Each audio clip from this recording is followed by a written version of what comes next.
Cholo Nerd returns again. I'm back. He's back. And we back. are going to rank all the Spider-Man movies that have been made from our least favorite to our favorite. Right? This is bound to be interesting.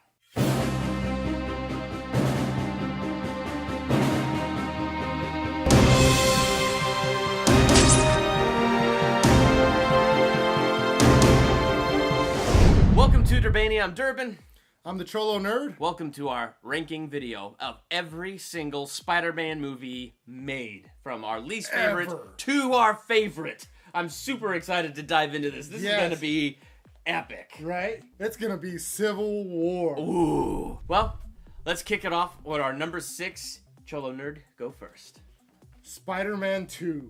Ah, that's your number 6? That's your number 6? I did not care for it. I liked the movie, but I did not care for it. It's like, meh.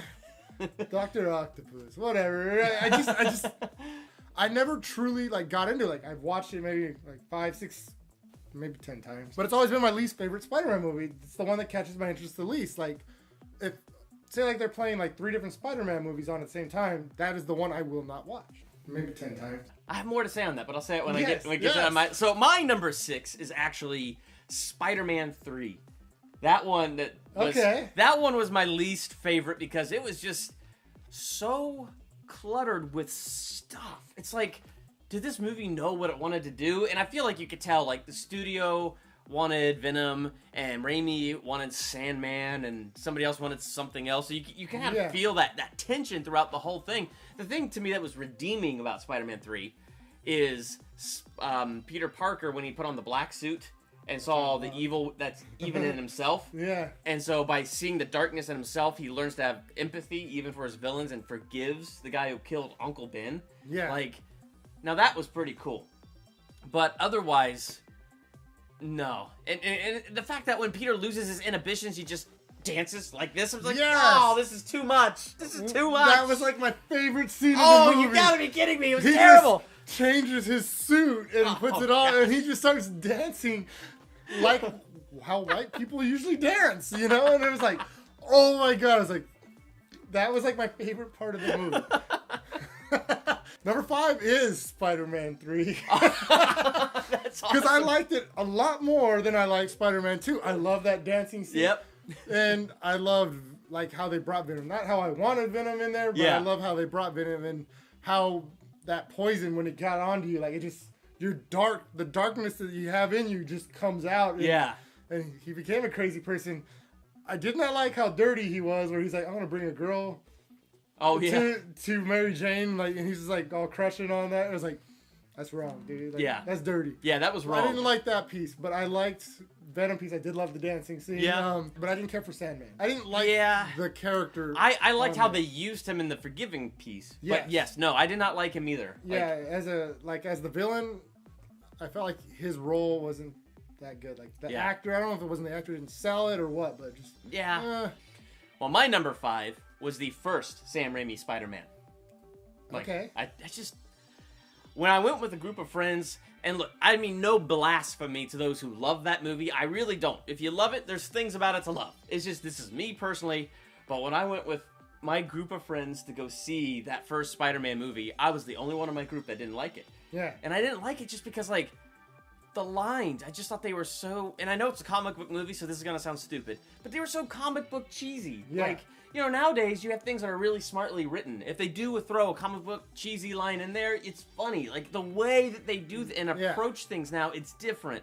So, I get why that movie was, so popular. I mean, it shined a light on superhero movies. It was well made, but it's just, I just thought the lines were so corny. Yeah. And I couldn't get around it. I couldn't wrap my head around it. And so I was, some of the action was cool. And, him versus Green Goblin, that last fight was cool. But it's just, I couldn't get past some of the cheesy stuff in there. And that one made a lot of money, too. Because that was, the first Spider-Man movie. People were, oh my gosh, finally we got Spider-Man. Yeah. Kids love Spider-Man, So that one was good in that way, but I get what you're saying about that piece of it. Number 4 for me was The Amazing Spider-Man 2. Okay. I liked it. From here on, all the movies I liked and I still watch a lot. I liked this Amazing Spider-Man 2. I liked Andrew Garfield as Spider-Man. Like, it was just, you know, I like it was like a different origin. Yeah. And you get to see a different side. Like, he was kind of like more of the cooler side of Spider-Man versus the three sides of Spider-Man, you know? Yeah. You know, Tobey Maguire was more of the quiet, nerdy, selfish to himself, you know? He was shy type of guy, you know? Yeah. Like, hey guys, what's going on? You know, he didn't talk much, you know? And, you know, this guy, you know, he was better looking, you know? Yeah. He was like the tall, dark, and handsome Spider-Man, you know? So I liked Spider-Man 2. I liked, his love interest with Gwen Stacy. Yeah. I thought that was better than the Mary Jane one in Sam Raimi. Yeah. And I love on this one, you know, it's like he made a promise to stay away from her, but couldn't keep it. He couldn't keep it, you know. Yeah, he's regretting that now. And he's regretting it big time. Like, oh, this is what happens when you don't obey your parents, people, or your girl's parents, and they tell you to stay away. Yes, because you're a superhero. Yeah, because worst comes to worst, you die.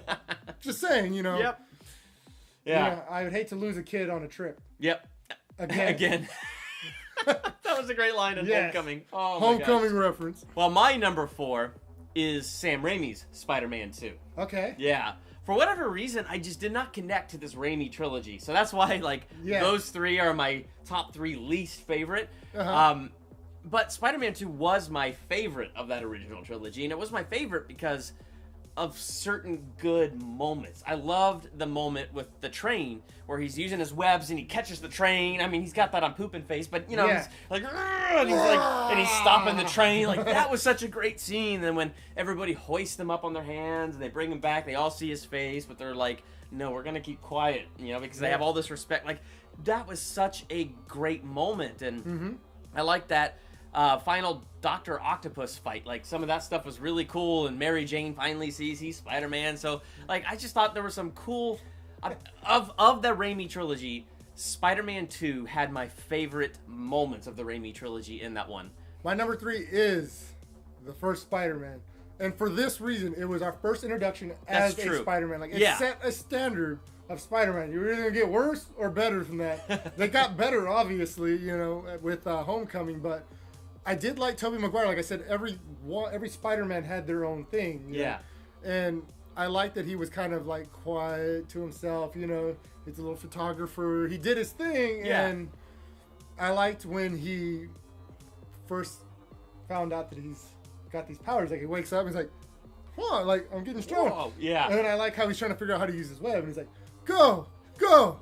And he's like throwing the horns, you know, and like I love like that piece of it, and I don't know, I just like that one just because it was his introduction. Yeah, you know, it was like the introduction of Spider-Man, the long await. You know, the storyline was okay, but it wasn't bad. Yeah.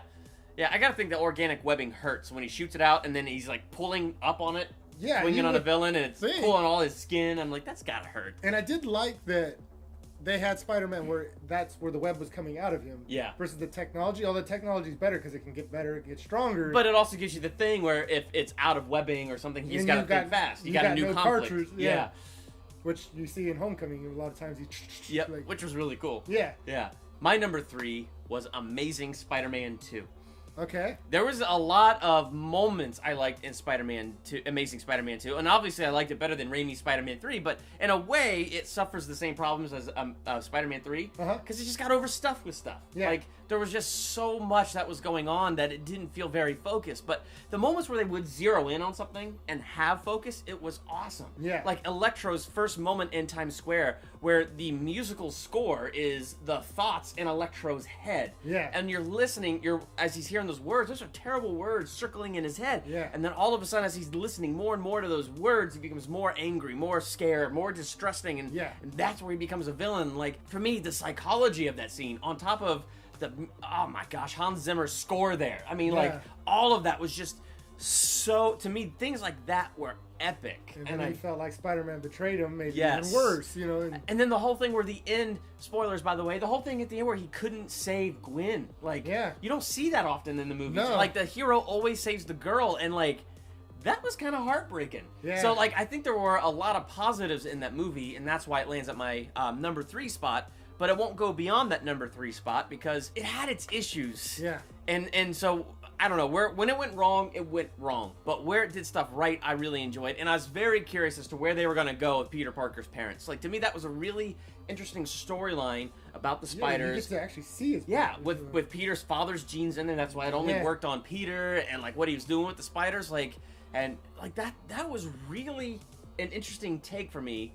Yeah. I would have been curious to see where that storyline went. And if you're going to focus on anything, I want to zero in on that storyline, that cross-species gene splicing thing, because, you know, if they spent more time on that, it would have made more sense with why Electro turns into Electro, and you could have done more, and maybe made Harry Osborn not be the Green Goblin until the next movie, even though that transformation scene was rockin' awesome. Yeah. But, you know, too much. It was seriously too much, and so that was kind of my problem. I didn't like their version of the Green Goblin, the Amazing Spider-Man series. Well, I didn't like his look. I didn't like his look either. He looked super emo. It's like, that era's over. It's weird because I liked the guy playing him. Yeah. Before he turned into the Goblin. Yeah. When he turned into the Goblin, I was like, I didn't care for his role there after that. Yeah. Yeah. So it was things like that. When he became evil, I was like, I don't like that. Yeah. So things like that keep it from going higher on my list, but it's up there. So my number 2 was The Amazing Spider-Man. It was like the reintroduction of Spider-Man again, and you're like, well, whatever. It's like Andrew Garfield's like, who is this dude? And I was like, oh, is that the dude from that social media movie? He's like, oh god, that's not gonna be very good. And then when I saw his role, I was like, I like this guy. Like I said, he was like more of that cooler guy. He was like a little nervous, like he would say, he'd stumble on things, like, you know, but he thought he was cool. He kind of reminded me of Sam Witwicky from Transformers. Like, he thought he was cooler than he was and stuff, and he would like stumble all the time. But then what I liked from that movie was the scene where he gets the powers and he goes into the bathroom and he touches the sink and he breaks the handle and he's like, oh god, and he breaks the other one and he puts his hands on the sink and he breaks the whole thing in half and he's like, what is going on? Like, it shows like how strong he really was. Yeah. You know? Because Spider-Man in the comics was like a huge, like, not huge as big, but he was really strong, like really, really strong. Yeah. So it's like, it's cool to see that. You got to see that piece of it versus like, you know, holding the train and all that. Like, you got to see like he just barely touched it and like broke. You're like, oh crap, you know. Yeah, he's got to learn to contain that. Yeah. So stuff like that was really cool. Yeah. My number 2 is also The Amazing Spider-Man. Okay. So we share a number 2. Finally, we share a number 2. We have one in common. On the page, not in the bathroom. But yeah, I really like that. I like this reintroduction. I did like Andrew Garfield's take on it so much. And what I really liked about it was, you know, he gets his powers and you have that fun with him learning, but he's still got that teenage angst. Why did his parents abandon him? And so he gets in the fight with Uncle Ben. Uncle Ben dies. And I thought what was really interesting, and I did this in my theological analysis of The Amazing Spider-Man, I just thought it was interesting that what you saw pour out of him was angst and hate. Yeah. But then he becomes the hope that can change, because in the bridge scene, you know, he wasn't going for vengeance, but when he saved that little kid from the lizard and the car was about to fall, like, he realized this mask could be something different. And right then and there, the vengeance plot stopped. He stopped looking for Uncle Ben's killer. And so things like that, those were some really good moments. I still think this movie is a little cheesy. It still falls into some of the same reasons that I didn't like the Raimi trilogy. Yeah.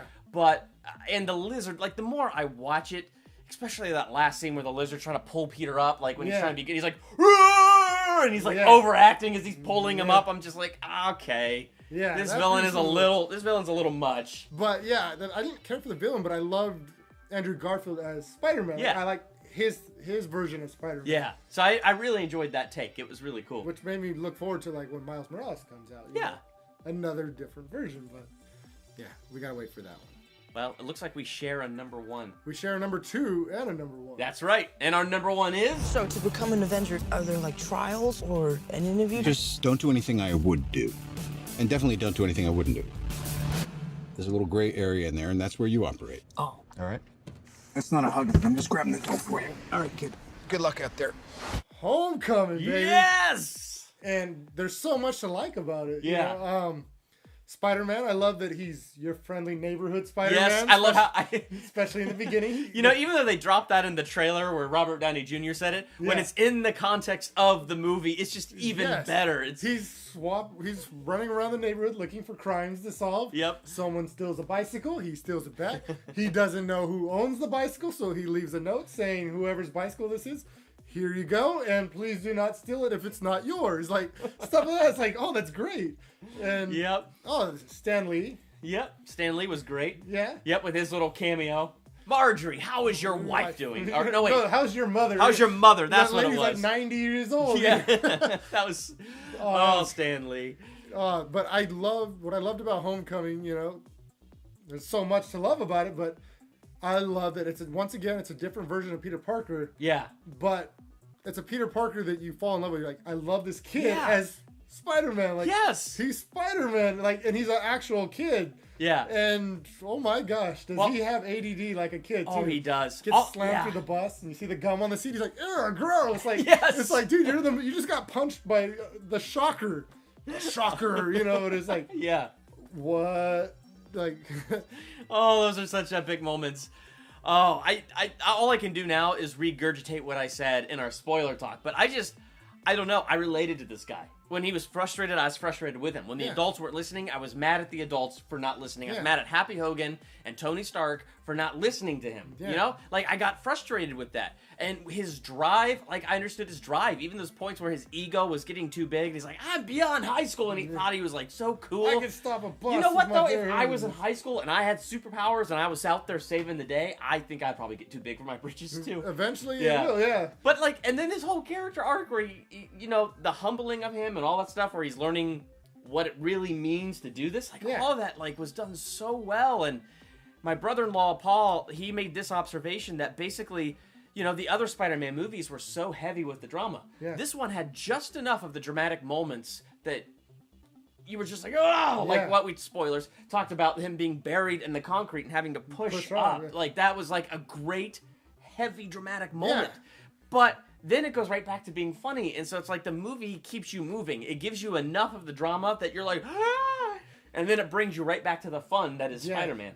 And what started it for me too is like you have your intro, like you know, with the Vulture and like his little background story. Yeah. But then the Marvel credits roll, and then as they're rolling, like you have the normal thing, you know, the comic book thing coming up, Captain America. But as that's going on, it's not the normal theme song. Yeah, it's not the normal Marvel open. It's the original Spider-Man theme song. Yeah, that was awesome. And so you got the Spider-Man theme song, and there's like, there it is. This will do it. This is gonna be good. It. Like, like that was it. I was set. I had a lot of fun learning with Spider-Man how to be Spider-Man, and even more so than that first Tobey Maguire one, I really felt like in this movie he was learning how to be Spider-Man, but I was learning it with him. And then having the AI in his suit, Karen, walking him through stuff and helping him with interrogation mode, and he couldn't pull it off with a deep voice. And, he's like, I'm not a girl, I'm a boy. And I love that I love that they brought Donald Glover into it because of the rumors they had before where he wore his Spider-Man pajamas on Instagram, and all of a sudden everybody's like, he's gonna be Miles Morales. Donald Glover's Miles Morales. Like, no, he's not. Like, he's just wearing pajamas that are Spider-Man. And people made a big deal about it. So I love when they announced that he was gonna be on the movie. It's like, oh my gosh, like the childish Gambino is gonna be in this movie. Yeah, it was just, there's just so much to like about this Spider-Man movie. Homecoming was awesome. They did a great job. Yeah, they did. So what is your ranking of all 6 Spider-Man movies? Be sure to rank them below in the comments. We both cannot wait to hear from you. This was our ranking, as you can tell, radically different until those last two. Those last two were the only ones we had in common. So excited to hear your ranking for it, and let us know that in the comments. While you're there, hit the subscribe button to become a Durbanian. Next to the subscribe button is the bell. Click the bell so you're notified the moment I drop new videos and all kinds of fun stuff like that. Got a new theological analysis coming out this weekend and all kinds of cool things. So be on top of these things. I'm Durbin. I'm the Cholo Nerd. Thank you for checking out Durbania.